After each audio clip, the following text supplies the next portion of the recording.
Hello friends, Yui ज्ञान के भंडार में आपका स्वागत है। मैं एडवोकेट उपासना श्रीवास्तव आज आपको बताने वाली हूं कि हिजाब बैन केस में सुप्रीम कोर्ट ने क्या सवाल उठाए हैं और कौन कौन से सवाल उन्होंने उठाए हैं, उसी से ये रिलेटेड वीडियोस हैं। तो वीडियो को लास्ट तक देखिएगा और चैनल को लाइक करना, सब्सक्राइब करना और बेल आइकन पर क्लिक करना मत भूलिएगा।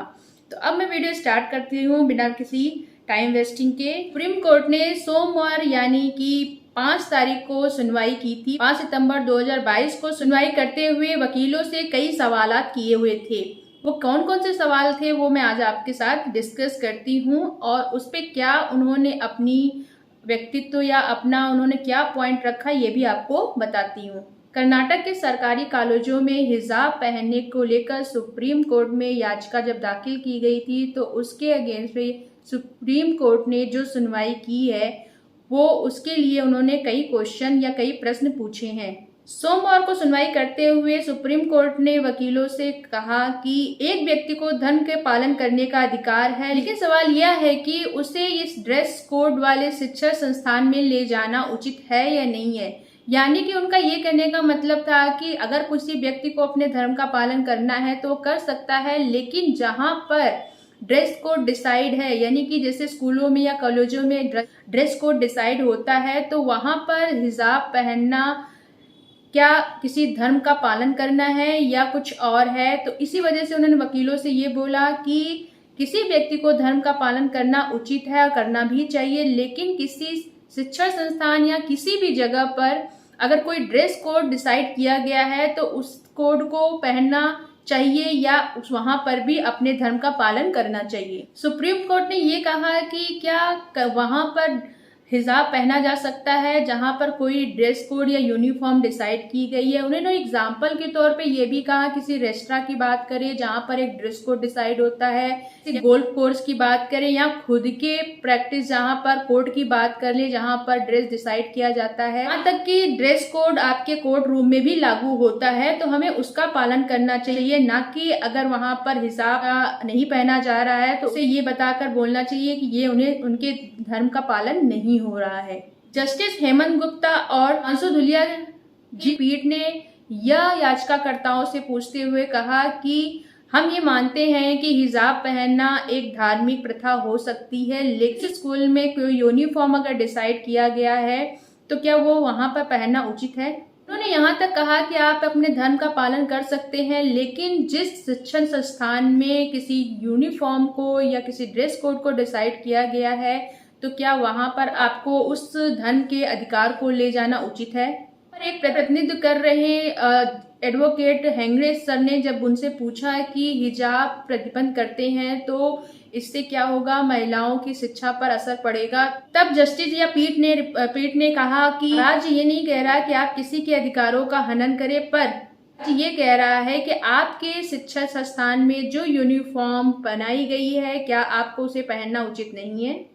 उसकी 5 सितंबर के बाद आज 7 सितंबर 2022 को भी सुनवाई थी जो कि 2 बजे स्टार्ट हुई है। उसमें भी जो याचिकाकर्ता के तरफ से वकीलों संजय हेगड़े ने यह पक्ष रखा शुरू किया कि उन्होंने राज्य सरकार की शक्ति पर सवाल उठाया। अधिकतर जगहों पर सलवार समीज और दुपट्टा यूनिफॉर्म के रूप में है।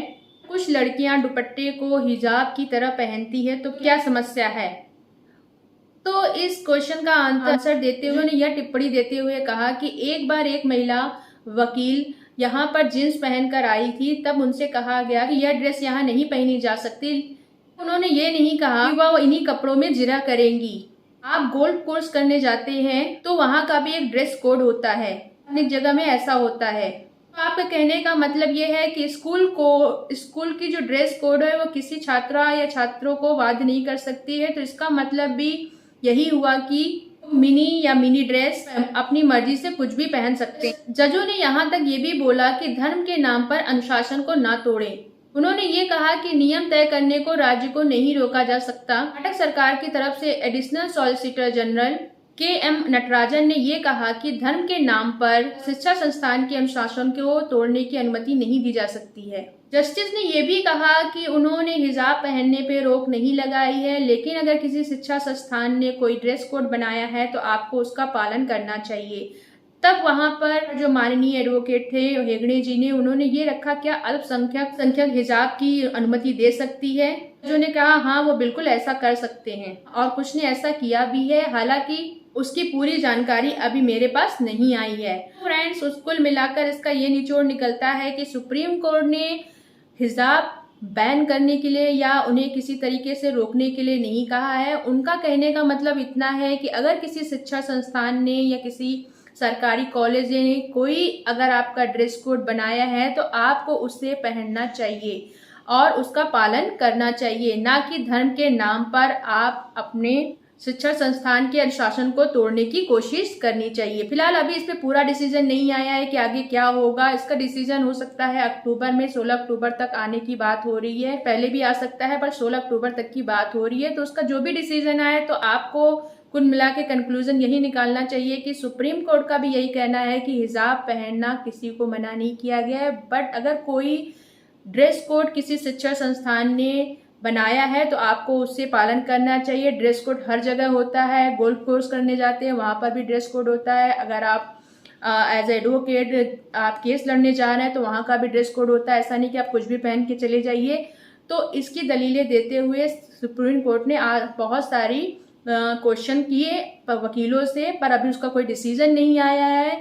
तो उसका जब डिसीजन आएगा तो मैं आपके साथ वीडियो जरूर शेयर करूंगी। और अगर आपको मेरे वीडियो पसंद आते हो तो लाइक करना, सब्सक्राइब करना और बेल आइकन पर क्लिक करना मत भूलिएगा। Thank you.